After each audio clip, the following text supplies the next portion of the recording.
Welcome to episode 491 of Aussie Tech Heads. Aussie Tech Heads is Australia's most popular podcast for tech stuff. You can watch it on YouTube or download the podcast in audio or video in your podcast app.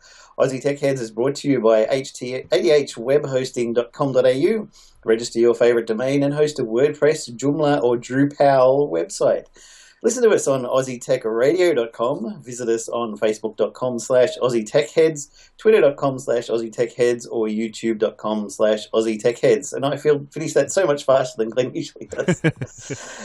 Hi guys, it's me and that guy over there called Will. We're here this time because Glenn is out handing out how to vote Trump forms or something. I'm not sure. Well, it'd have to be with him, wouldn't it? Yes, I think so. Yeah. Vote How's things going for you, old son?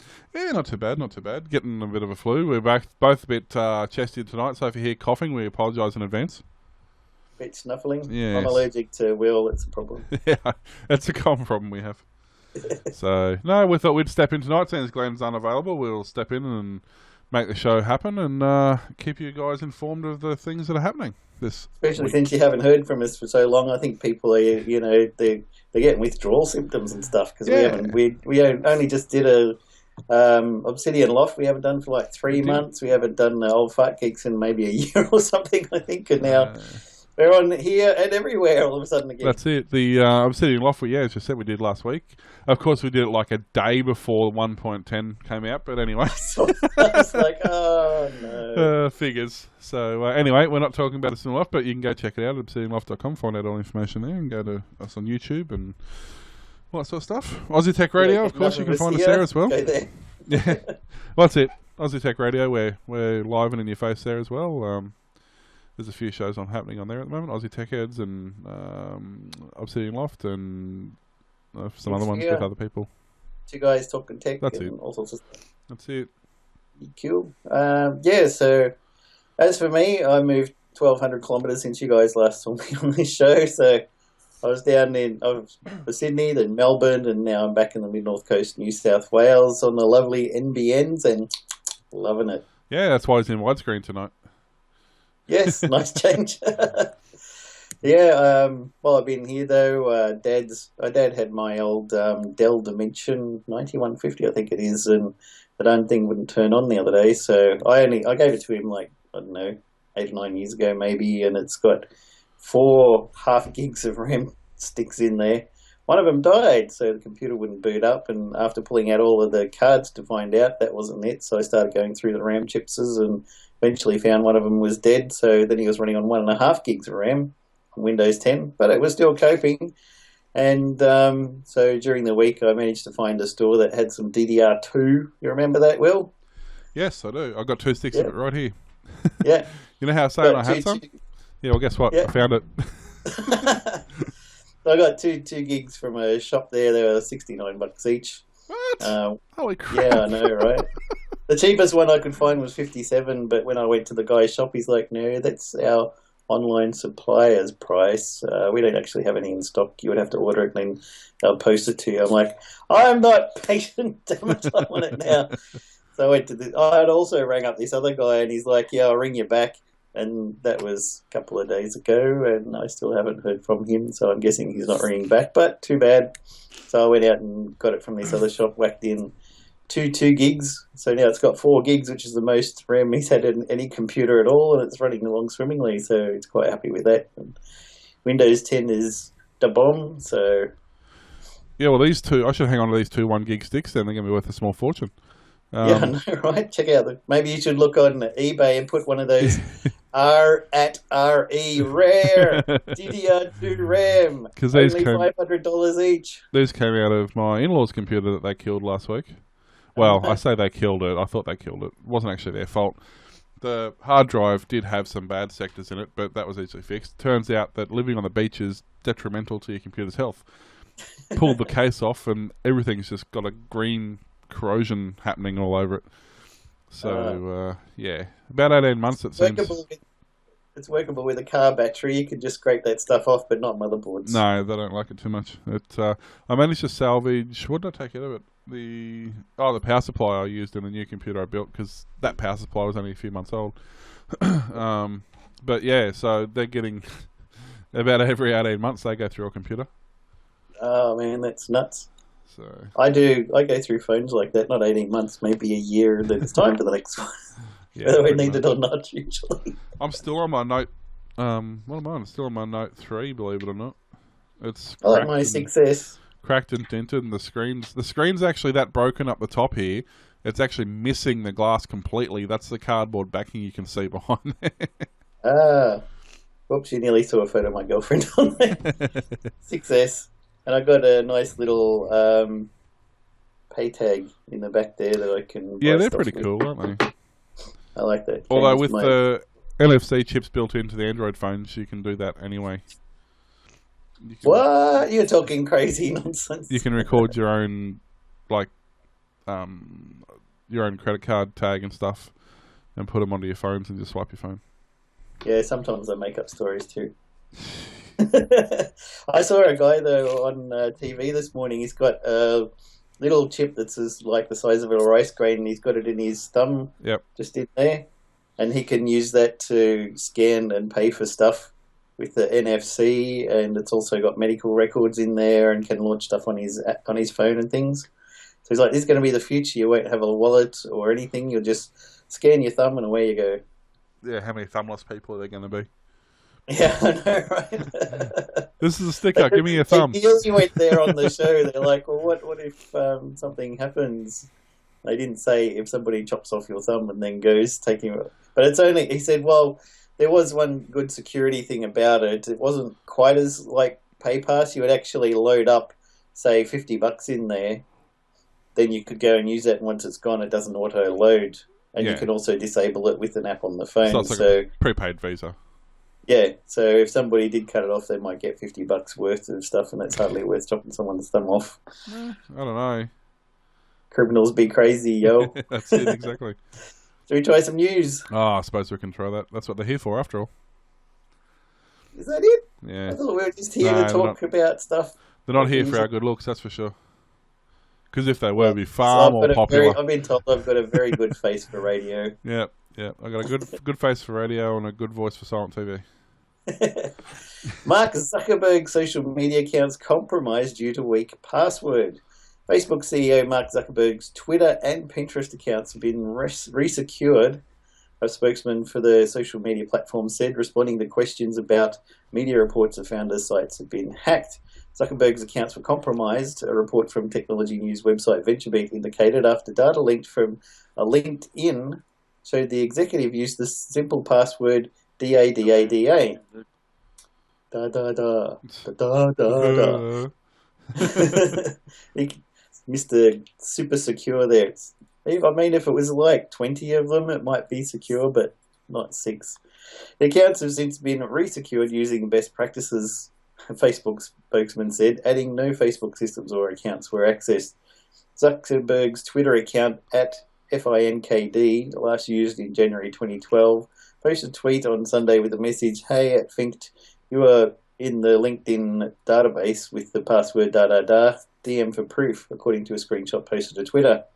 Zuckerberg's Pinterest page, meanwhile, was defaced with a headline, "Hacked by Our Mind Team." "Hey, we're just testing your security. Please DM us for contact, twitter.com/_ourmind_," the compromised page said. The Twitter page associated with that account has since been suspended. Pinterest did not immediately respond to a request for comment. Well, it's not like Zuckerberg is lacking for social media platforms to post, so it's no wonder he doesn't even use Twitter since 2012 because he's too busy with his own social platform now, isn't he? Yeah, the one that he's trying to break to his best ability. Well, he'll delete all your photos, so you didn't need them anyway. Yeah, Facebook's about to delete a group of photos on your account that you might have forgotten about. In fact, you may not have even known that you had it. They currently live in a private synced or the synced from phone section of your Facebook photos. Back in 2012, Facebook launched an optional photo syncing feature that automatically uploaded photos from your phone to a private album. The company wanted to make it easy for you to share the photos online at a later date, but Facebook began phasing out the feature last year in order to encourage people to download and use its Moments app.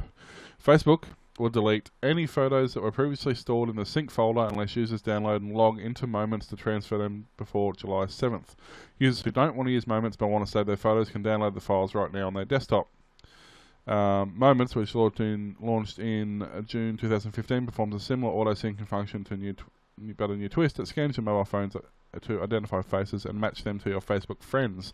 Moments also groups photos by events so you can share them directly with people who are tagged.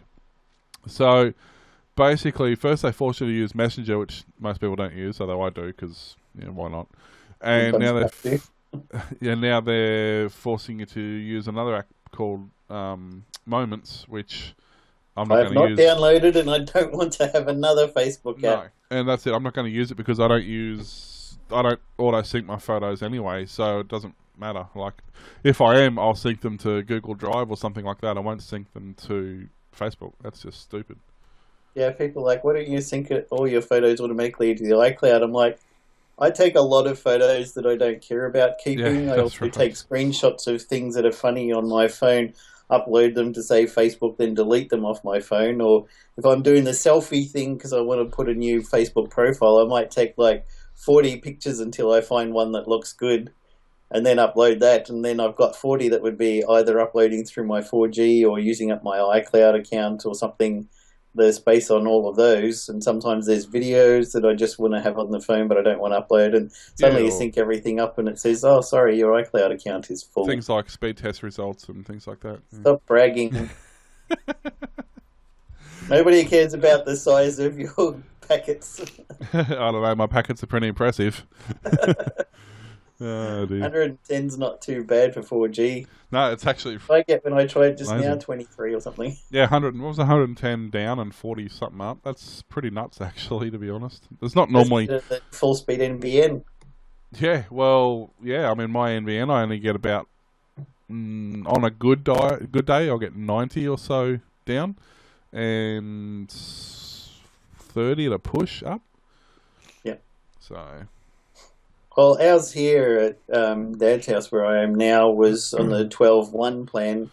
I just got him to up it to the 20/5 plan, but DSL report says I can get up to about 14 down and about 3.5 to 4 up on a good day. I'll never get the 20. Is it 20 or 25/5? 25, I think.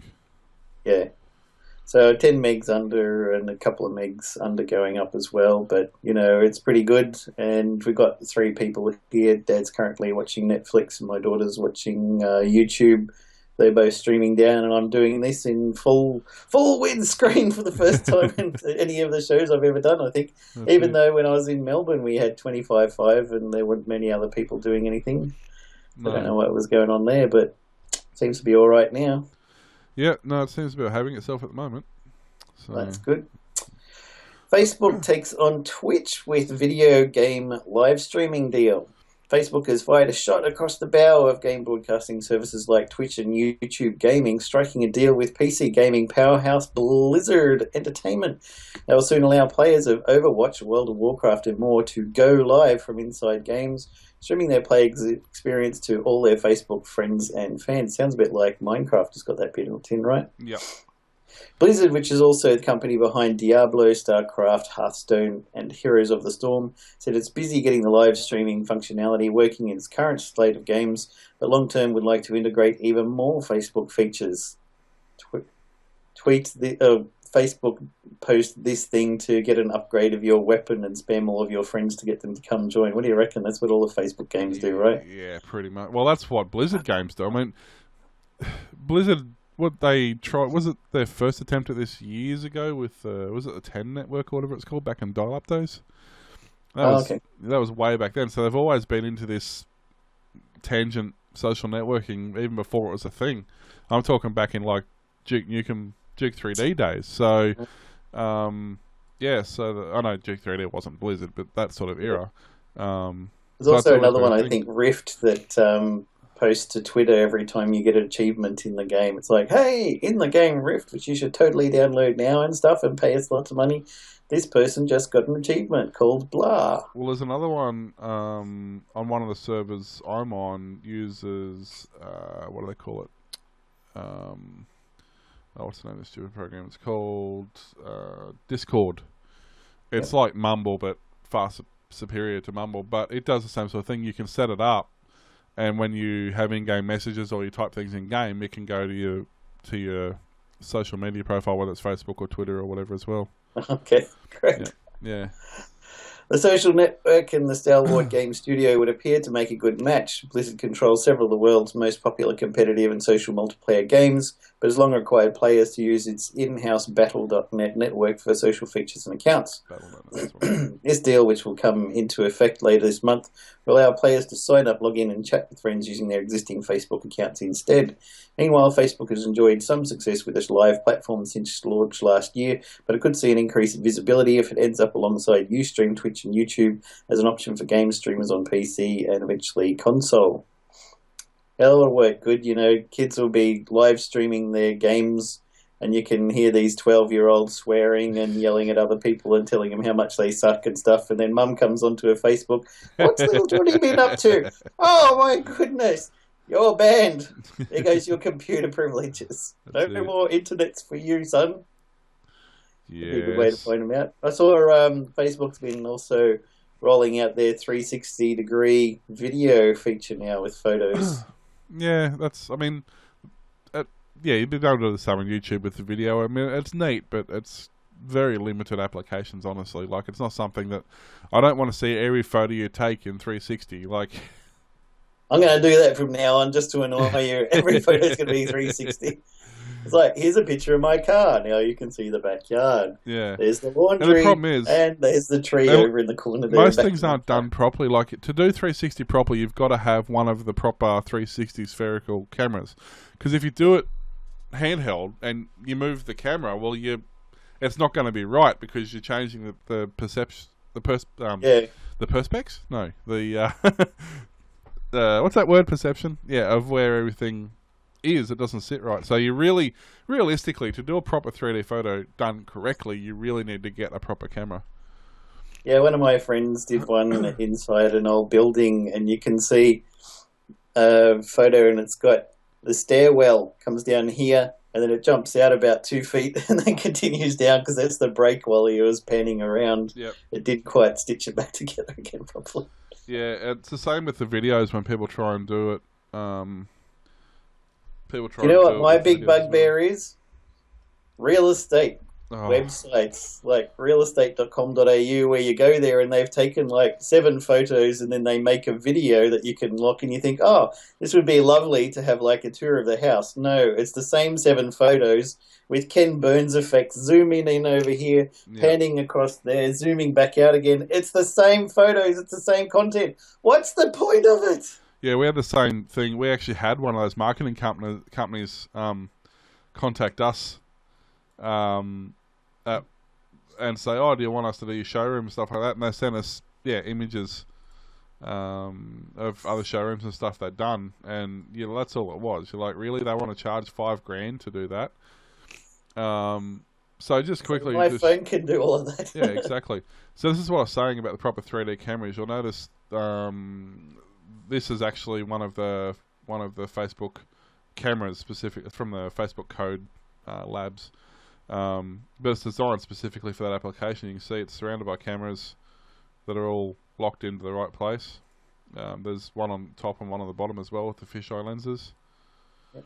So yeah, it's just designed specifically for that purpose. Like what the Google cars have on their roof. Similar sort of deal, yeah. Except this is a bit more portable, obviously for that. So it. This one does video and things as well, but realistically, to make it look remotely interesting, that's what you need to do. Yep. Do it right, son. Well, yeah. I mean, it's like doing a panorama. How many times do you see someone doing a panorama of say a building, and they stand in the middle of the building, and they do the panorama this way across the building, so the building looks like this giant fisheye. Yep. Instead of... The way you're supposed to do it is you take this part of the building, and then you move 6 foot to your left, you take the next strip, move 6 foot to your left, take the next strip. You're actually supposed to actually move, not just move the camera. Not spin around on the spot, because then it goes all wonky. That's it. But, speaking of people being hacked, Twitter this week says... Dun, dun, dun. Yeah, well... sorry, I'm pressing the wrong button here. Twitter says this week's reported leak of 32 million of the site's usernames and passwords wasn't the result of a breach of the servers. Okay, but now now it's responded by locking some exposed accounts and requiring users to pick new passwords. We investigated claims of Twitter names and passwords available on the dark web, and we're confident the information was not obtained from the hack of Twitter's servers. News broke on Thursday that 32 million Twitter passwords were being traded on the dark web, making the last in a string of mega password leaks over the past month. Is Twitter run by the same people who do TeamViewer? Because they're like, nah, our stuff was like totally not hacked or nothing.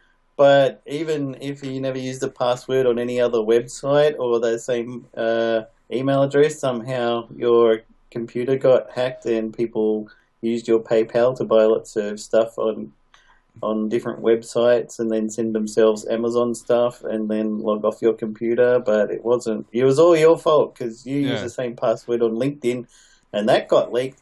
And it was the same one on TeamViewer. Even if you didn't use the same email address or password, it was still the same. Well, that's what they basically said. Coates said other possible explanations for the purported Twitter password leak included hackers combing information from recent breach or combining information from recent breaches. Alternatively, the passwords may have been exposed due to password stealing malware installed on victims' machines. You know, because 32 million people are going to be having that problem. Yeah, nice try.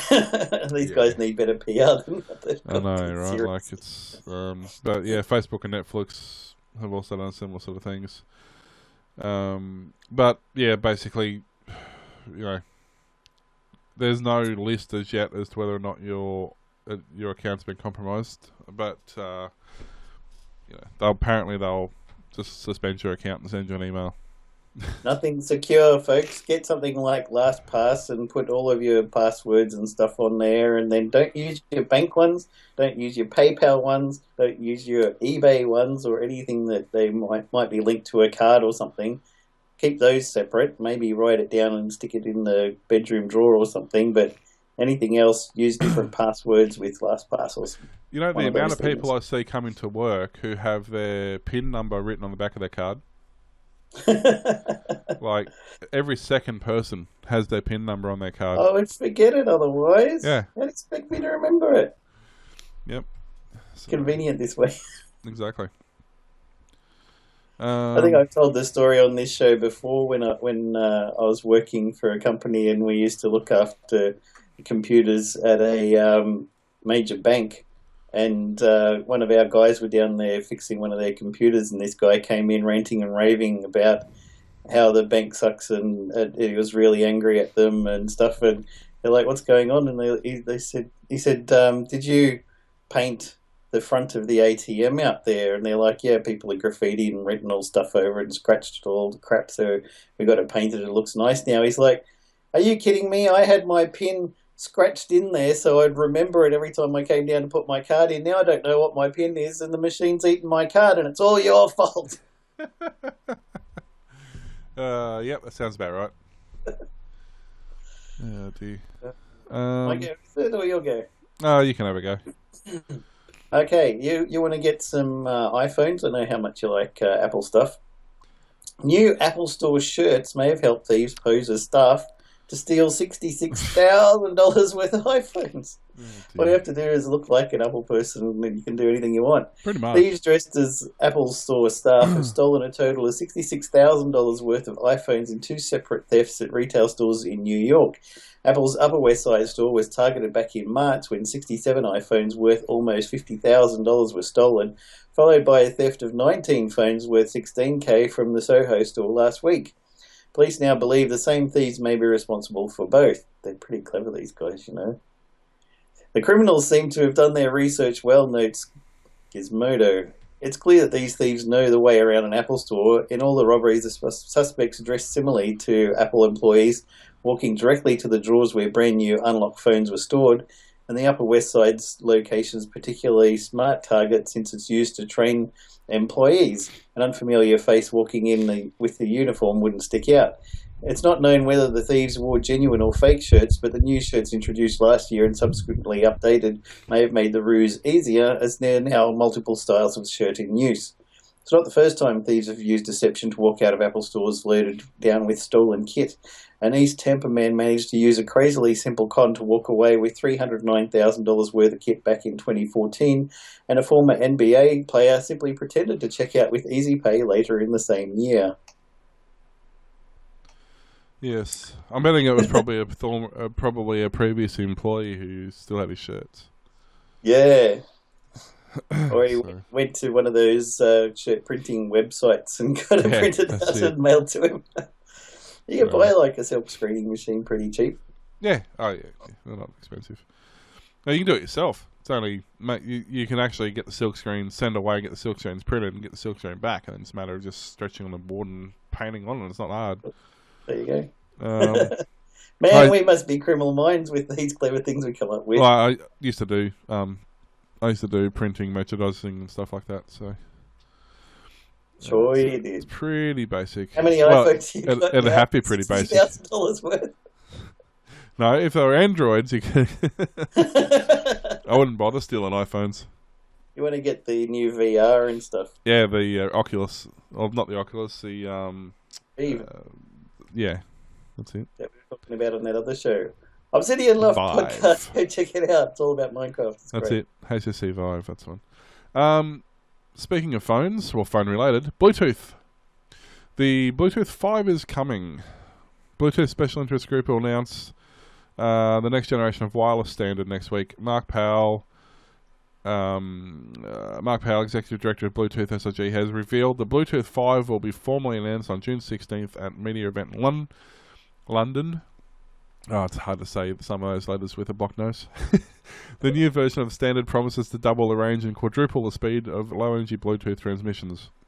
Bluetooth Low Energy is designed to support brief but long-range radio telecommunications, which can make useful for the networked devices. Networked IoT. Oh, the Internet of Things. Yay. So basically, where's the specs? I saw it here somewhere. Effectively, it's... I can read the title because it's there. So double the range, 4 times the speed. But actually, I must have been reading a different article that actually had the specs. But yeah, so it means... Which isn't a bad thing. I mean, 4 times the speed for Bluetooth. I mean, data transmission is not really a huge thing for Bluetooth generally. But doubling the range, that's really good. Awesome.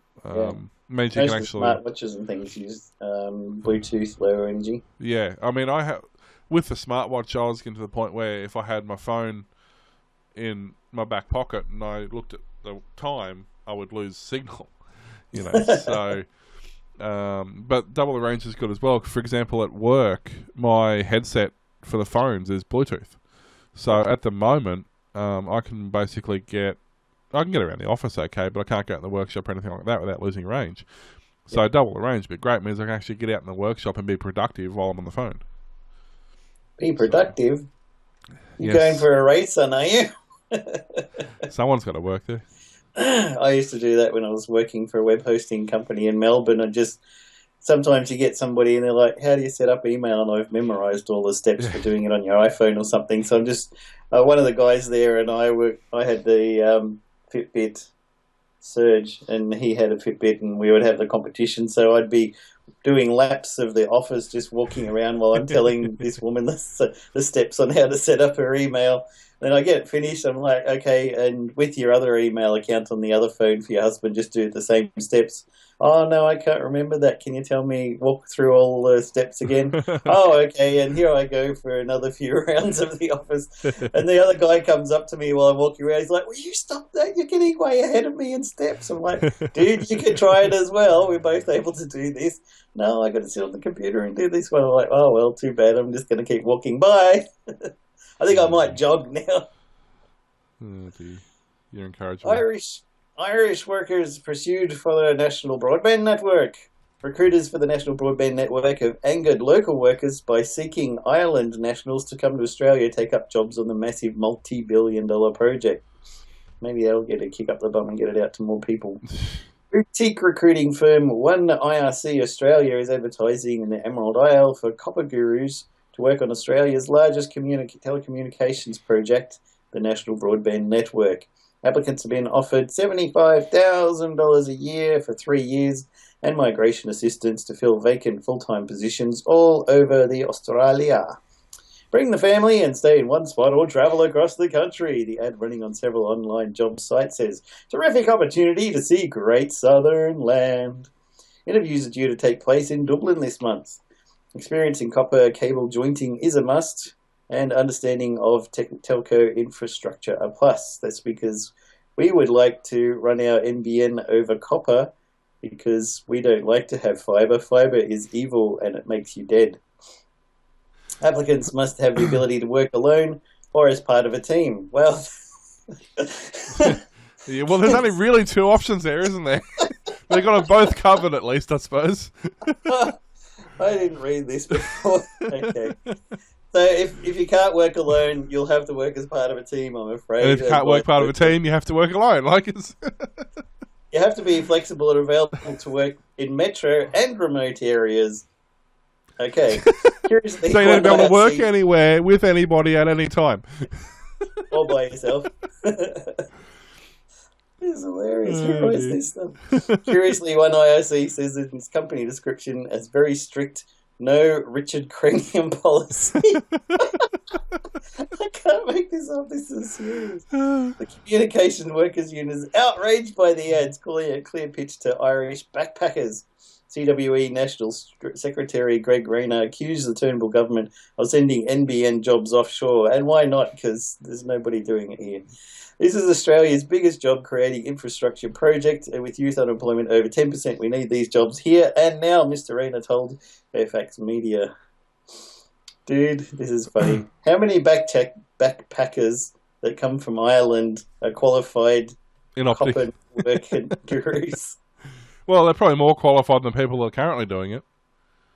Well, they can't lose, can they? I mean, look at the one that went around the front of your house. Yeah, I know. It's just... And the ones here, I mean, Dad got his NBN on fine, but the next door neighbour, the third-party workers who are employed to install it cut through his water pipe while they were digging a trench and then covered it up with all the dirt they dug out and hopped in the truck and drove off and just let the water bubbling up through the ground and then trickling into his backyard, making a nice swimming pool in the backyard. That's how good they were. Oh, man, that's terrible. Meanwhile, while we're struggling with crappy NBN, Google's parent company Alphabet is working on a way to beam high-speed internet into people's homes without having to use underground cables.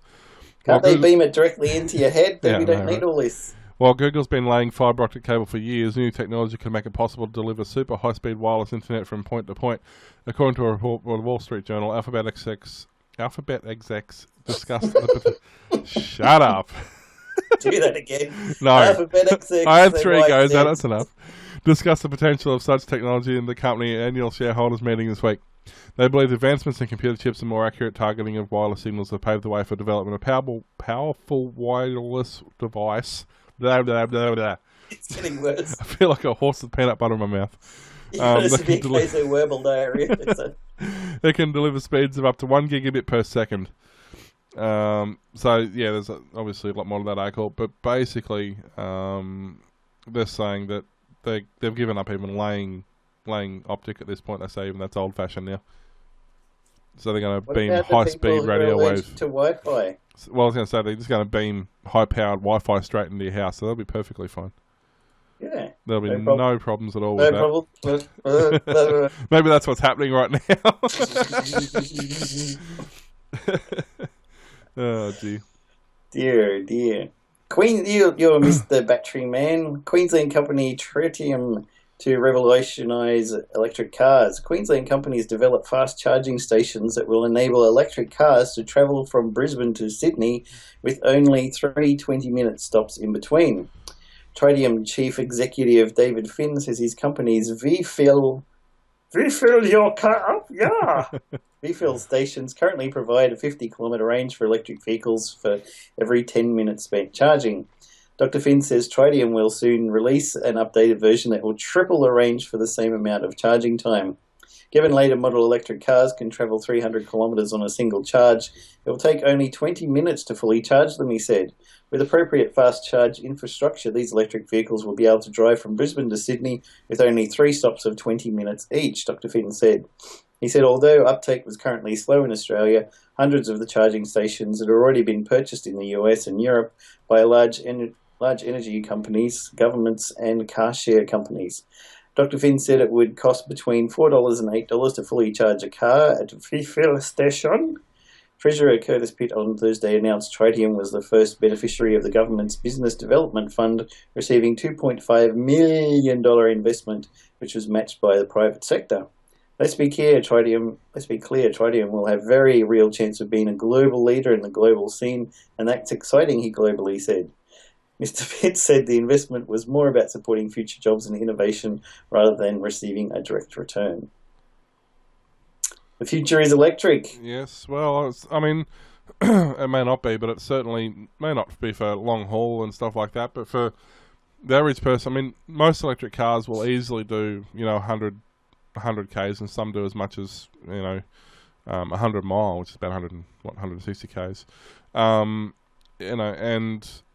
I think for the average person in the average situation, there's absolutely nothing wrong with having an electric car. I think it's if you just drive around town or something. Yeah, I mean, just going to work and back, and going into the shops, and even just think of the CBDs at the moment. Everywhere you drive, all you hear is cars. I mean, if you're walking around through the middle of the city, all you hear is cars. If 90% of those are electric, then at least more people would get run over because they couldn't hear the car coming. You're not thinking. They're not that quiet. But yeah, it's look, I don't have a problem with it. There are some logistics that need to be worked out. Obviously, while ever we're on coal power for our energy, that's a bit of an issue. We need to switch to something like solar to charge the cars, to at least make it feasible in that respect.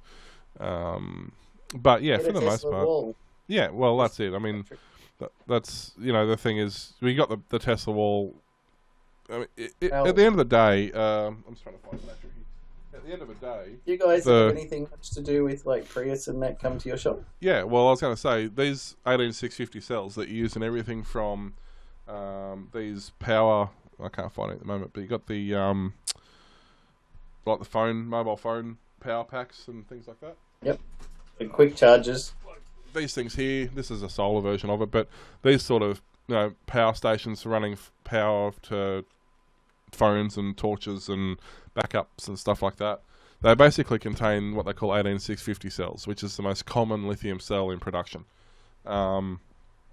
Tesla use, I think it's 7,500 of these in their cars, and their 7 kilowatt power wall is 11,000 of these, I believe, in their power walls.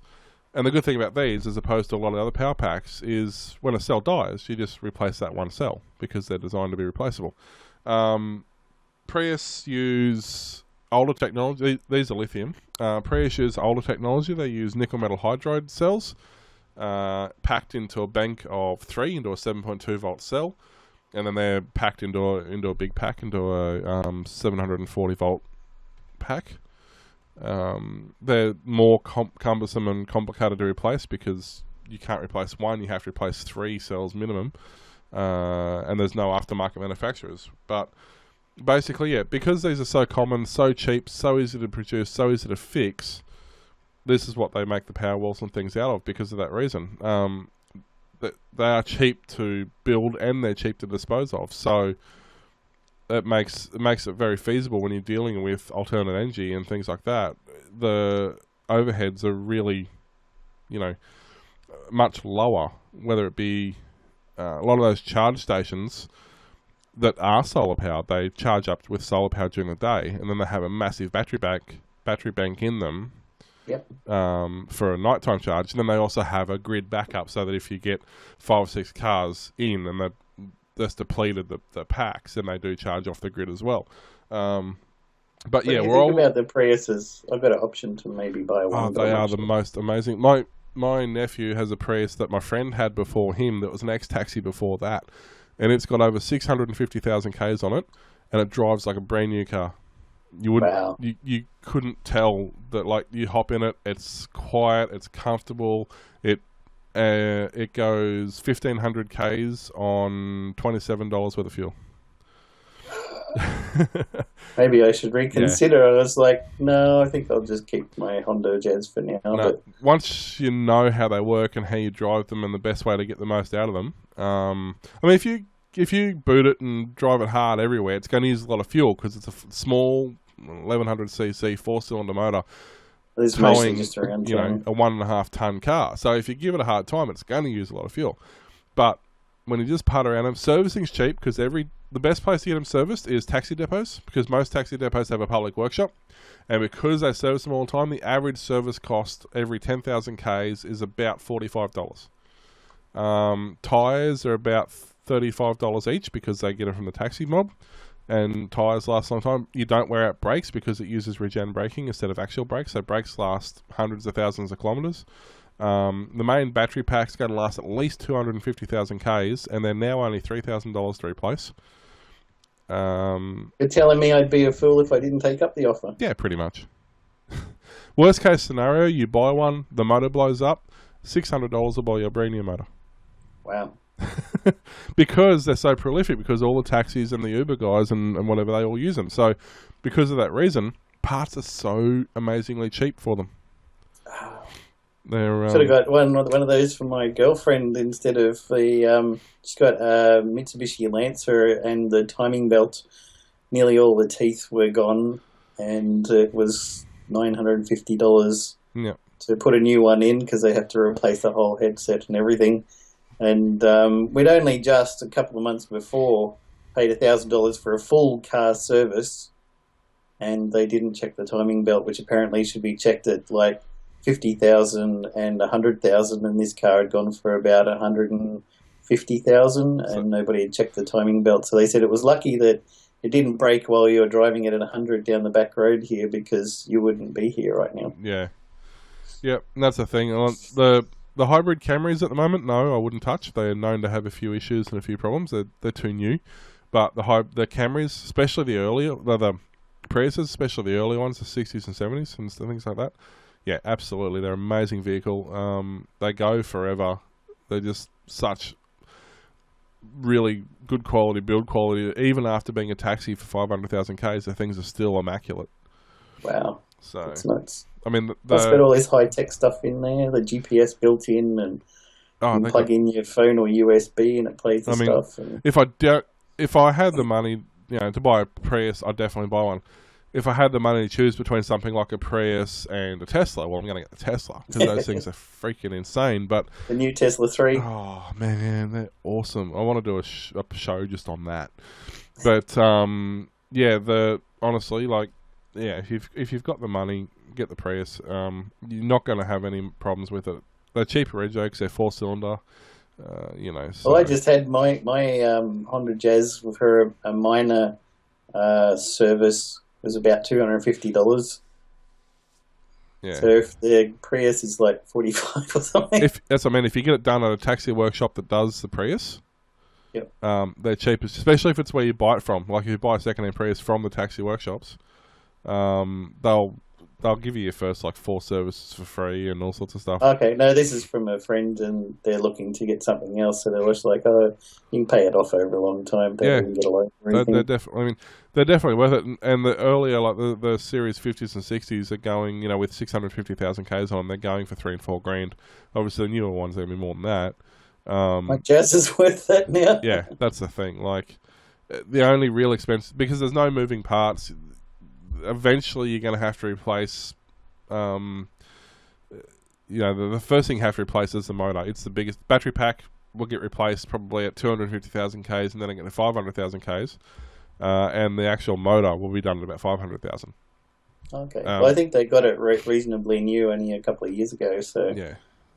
The only other thing you need to do is make sure it's got a good quality 12-volt battery in it. Like they still have a 12-volt battery. It's not a starting battery. It doesn't start the car. It's a deep cycle battery, and it's designed that when you press the start button, it powers everything up. And then once everything's powered up, that all runs off the main battery, but it needs that initial surge. 90% of problems with Priuses throwing error codes is a bad 12-volt battery. That's it. So pretty easy this one. Welcome to This Week in Car Tech. Sorry, Leon. Yeah, that's it, exactly. All right, well, I guess I've got a few different stories here. Let's quickly finish with the internet. A couple of ones I've got. Inventor of the internet wants to be more decentralized, secure, and less censored. Now, I was talking about this about 12 months ago, how the internet had to have an overhaul. Which inventor of the internet was this? I've heard of quite a few recently. Yeah, well, technology leaders are meeting in San Francisco this week to discuss making the internet a more decentralized, secure, and less censored place with an emphasis on privacy and preserving history. The event, called the Decentralized Web Summit, focused on looking the web open. Locking the web open. I can't see. It's the cold. This idea is the web could be a place where the governments don't spy on censor information, where culture is preserved, the information is stored in a decentralized way. The decentralized web aims to make the web open, secure, and free of censorship by distributing data, processing, and hosting across millions of computers around the world with no centralization control. Among the speakers, the summit is Tim Berners-Lee, the 1989 creator of the World Wide Web. He spoke about its current shortcomings with the New York Times. It controls what people see, creates mechanisms for how people interact, Berners-Lee said. It's been great, but spying, blocking sites, repurposing people's content, taking you to the wrong websites, that's completely undermines the spirit of helping people create. So the story goes on. But yeah, so basically, you know, when the inventor of the internet's had enough, it's something he's got to give. Yeah. We had major problems at a company that I work at with people using homoglyphs in spam links, so it looks like Facebook or something, but it's actually using Cyrillic characters for C and E, which looks the same, but it's not, and they can get those through and send you to dodgy sites that you don't really want to go to. Which is why for the longest time they made it English only to stop that. Yep. As soon as they change that, guess what happens? Yep. So all these fake stuff come in, and you think you're going to one place and you're not, or you're not going to one place and you are, and I got another couple of quick internet stories. I'll just go through these, and then we can be done with at least my internet. Silicon Valley goes to war with FBI, government access to the internet browsing history. Major players of Silicon Valley are going to war.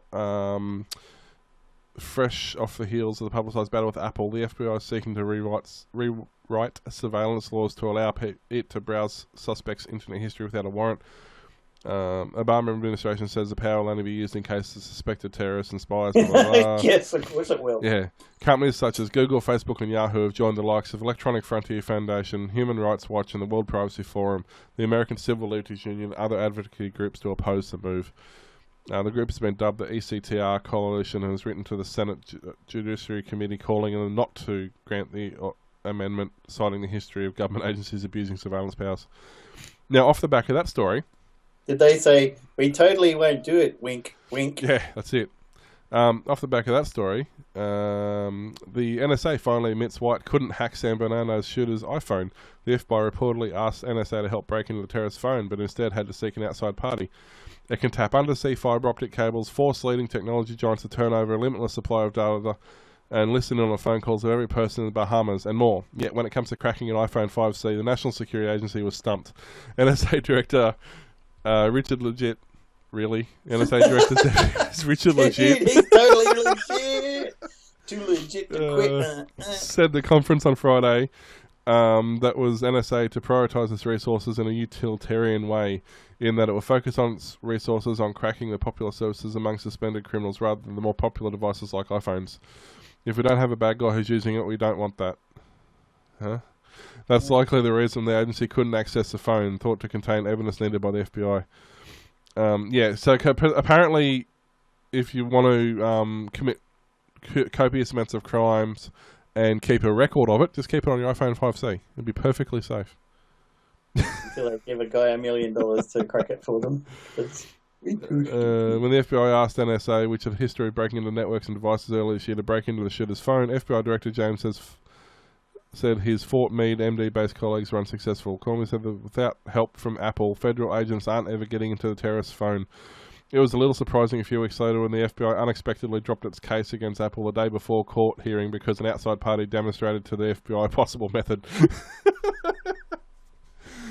Oh dear. What's the bet that Apple have now patched that hole that they used that method to do it? It's just so hilarious. Well, that's about it for my... Oh, no, there's one more quick one. We got time for a quickie? Always got time for a quickie. Kick-Ass Torrents moves the dark web to escape anti-piracy crusaders. With anti-piracy groups putting pressure on internet service providers to block torrent websites, one of the world's most popular platforms is getting creative. Kick-Ass Torrents is making a mockery of censorship efforts by moving its operation onto the dark web where it will be hidden from the Tor network. Attracting millions of pirates per day, Kick-Ass Torrents is the most visited piracy site on the internet, which means it's in target for copyright holders looking to get it removed offline. The UK and Finland already implement blocking of Tor websites at a ISP level, and Australia is looking into it. While Techniques does successfully block websites, the problem is they often return while implementing the reverse proxy, which mirrors the original sites to a new domain name and makes them accessible. Alternatively, the privacy site can follow the lead of others and move its operation to the dark web, where they can't be easily blocked. Kick-Ass Torrents Mr. White said the site was moved to the dark web after a number of requests from users who have been quick to praise the piracy outlet. This is fantastic news. I had quite some difficulties trying to log on. Now no more. We're on user. So, thanks for coming. They used to block me from doing naughty things, but now they can't do it. It's awesome. That's it. Thanks for coming, government. I think Will had a sip of Red Bull before he did that one, because... I'm trying to get through it before I sneeze or cough or something strange. I know, right? I've already muted several times while you were doing something else. And because I'm recording, I can't do that, because if I mute, then I mute Warlock as well. So I've just got to try not to make strange noises. Very strange anyway. Speaking of strange, have you got any more, or is that it? No. All right, one more. Wrap up so you can keep going. Speaking of strange noises, I don't know how long we've been going for. I probably should have a look at that. Oh, nearly now. That's fine. So speaking of strange noises, in a kindly reminder to Americans, every time you attempt to do an accent, God kills 9 puppies. Remember that famous Simpsons episode from the 90s in which Bart has to make a public apology to Australia and everyone, including our Prime Minister? It's made to sound like Kath and Kim on Overdrive. The Property Rights Alliance, a USA lobby group, has released a series of attack ads taking aim at Australia's plain packaging laws. And in case their stance on such serious issues wasn't ridiculous enough, they've hyped it up with this weird, nasally, wannabe Aussie speech manner and a number of bizarre visual cues. Watch, listen, and cringe for yourself. We may laugh during this because we've watched it before, but it doesn't really help. They would need to do that because there's no Australian actors they could have used, is there? No, exactly. No, all right, so we'll have a listen to this, and you guys can make up your own mind. In life, not everything you hear is always true. Crikey. Especially regarding Australia's plain packaging experiment. In 2012, the Australian government embarked on a radical experiment to restrict consumer choice and destroy intellectual property. When governments eradicate intellectual property which cannot be justified under any circumstance, they violate international law, open the door to negative economic impacts, and decrease consumer confidence. All statistics cited are directly from Australian government data. Claim 1. Anti-tobacco lobbyists would have you believe that plain packaging introduced in 2012 accelerated smoking quit rates. However, according to its own national survey, plain packaging did not accelerate a pre-existing 22-year downward trend in smoking. Even the same government agency responsible for the survey dismissed the notion that plain packaging was a key factor in I think bloke, I think we need a lot of citation for all these statistics this guy's making up for his fun video. I think it's the American government. Or American government, or American, one of the government. Properly like a real Australian. The Property Rights Alliance group, it's one of the government lobbyists.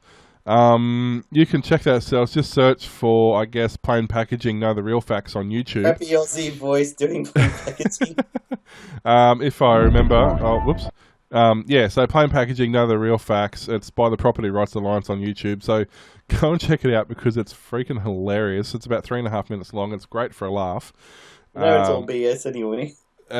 It's so funny. You got just for the accent. The funny thing is, this is obviously their attempt at. This is factual from what they're concerned. The funny thing is that there's already. This has only been up since what? Okay, it's been up a week. And in that week, there's already like 1,000 parody videos on this. So, so yeah. Crikey, watch me stick my thumb up his bum off. Oh, he's really pissed off. Here you go. Seriously. South Park reference. So, we'll leave it at that, guys. But, yeah, so do yourself a favour, check that out and have a good laugh. We sure did. Oh, yeah, twice. Don't forget to check us out on facebook.com/Aussie Tech Heads, twitter.com Aussie Tech Heads, youtube.com Aussie Tech Heads, and what's that radio one? Aussie Tech Radio. Radio.com. That's it. You can listen to us everywhere, and when you get sick of that, come on over to Obsidian Loft. Yeah, check us out at Obsidian Loft, and we will get back into Old Fart Geeks when we can find a routine that works for us. Glenn's determined he wants to do a couple of shows in there as well, so that'll help. I'm down with that. That's it. So thanks for watching, guys. Hope you enjoyed it. Don't forget, check us out. Like, comment, rate, subscribe to the Aussie Tech Heads, and let us know what you think. If you don't like us, then tell us to go away. If you do like us, tell us to do more. We listen to and we appreciate all feedback because, hey, we're loners and we take all sorts of embrace all communication. We'll see you next time, guys. Crikey, see you later. Bye. Throw another skip on the Barbie.